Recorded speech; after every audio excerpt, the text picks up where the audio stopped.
Assalamualaikum warahmatullahi wabarakatuh. Kami dari SMK Perak, wakil dari unit beruniform bulan Sabit Merah Malaysia. Yang pertama adalah ikatan manuk. Yang pertama, buat kedua simpulan dan masukkan kanan di belakang kiri. Masukkan simpulan pada batang dan kunci dengan ketat.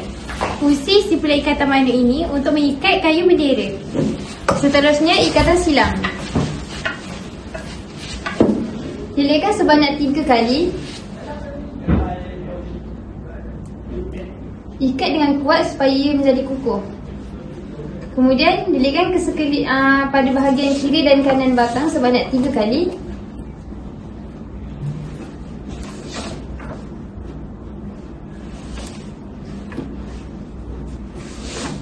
Kemudian bawa ke bawah dan ke atas. Ulang selama 3 kali juga.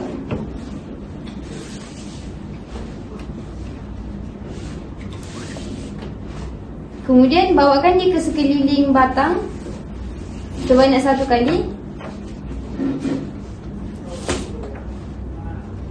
Dan kemudian lilitkan sebanyak 3 kali di bahagian bawah. Kemudian masukkan tali yang terakhir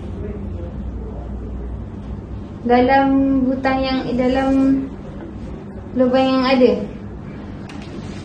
Ikatan silang ni fungsi dia untuk membina jambatan ataupun membuat bangunan.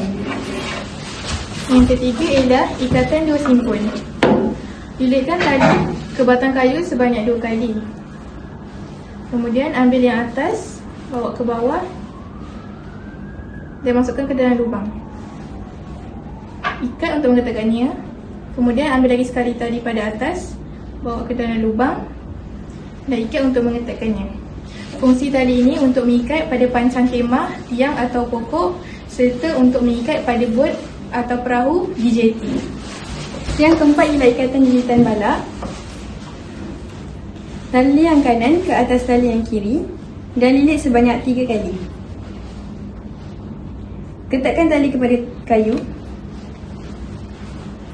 Ikatan ini bertujuan untuk mengangkat dan menarik kayu yang berat di tapak perkemahan. Sekian itu sahaja daripada kami. Terima kasih.